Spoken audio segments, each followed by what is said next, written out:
India, प्राचीन ज्ञान की भूमि, सभ्यता का पालना। हमने दुनिया को जीरो दिया। जरा सोचो, बिना जीरो के दुनिया कैसी होती।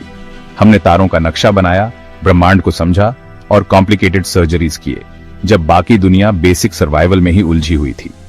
हमारे पूर्वज सिर्फ फिलोसोफर्स और स्पिरिचुअल सीकर्स ही नहीं थे, बल्कि साइंटिस्ट्स, मैथमेटिशियंस और एस्ट्रोनॉमर्स भी थे।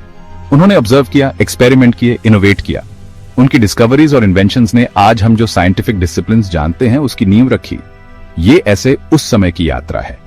हम एंशिएंट इंडियन साइंस की फैसिनेटिंग दुनिया एक्सप्लोर करेंगे।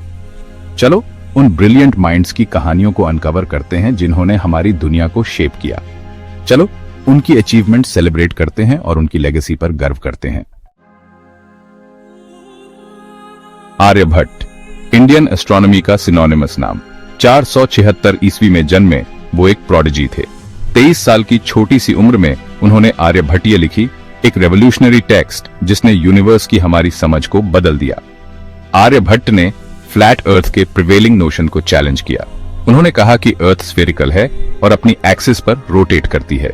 उन्होंने एक्यूरेटली सोलर ईयर की लेंथ और अर्थ के साइज कैलकुलेट किए। प्लेस वैल्यू सिस्टम और जीरो पर उनके काम ने मैथमेटिक्स में रेवोल्यूशन ला दी। आर्यभट्ट का कंट्रीब्यूशन सिर्फ एस्ट्रोनॉमी तक सीमित नहीं था। उन्होंने ट्रिगोनोमेट्री, अलजेब्रा और अरिथमेटिक में भी सिग्निफिकेंट एडवांसमेंट्स किए। उनके काम ने जनरेशंस ऑफ मैथमेटिशियंस और एस्ट्रोनॉमर्स को इन्फ्लुएंस किया, न सिर्फ इंडिया में बल्कि पूरी दुनिया में।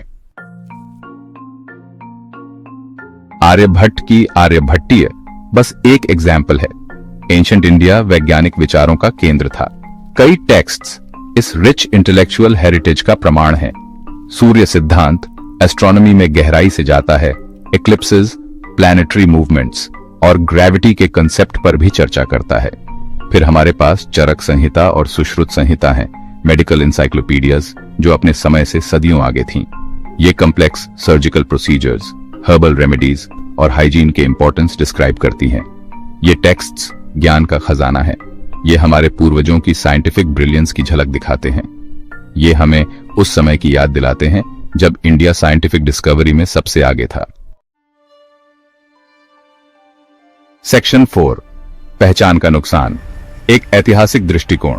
फिर आप पूछ सकते हैं कि यह ग्लोरियस हिस्ट्री वाइडली नोन क्यों नहीं है। इसका जवाब समय के थपेड़ों में है।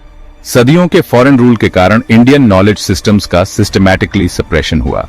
हमारे एंशिएंट टेक्स्ट को मिथ्स कहकर डिसमिस कर दिया गया। हमारी साइंटिफिक अचीवमेंट्स दूसरों को एट्रीब्यूट कर दी गईं। खासकर ब्रिटिश कॉलोनियल एरा ने इंडिया की साइंटिफिक लेगेसी को बहुत नुकसान पहुंचाया। हमारे एजुकेशन सिस्टम को वेस्टर्न नॉलेज के फेवर में रिस्ट्रक्चर किया गया। इससे हमारी अपनी रिच साइंटिफिक हेरिटेज से डिस्कनेक्ट हो गया।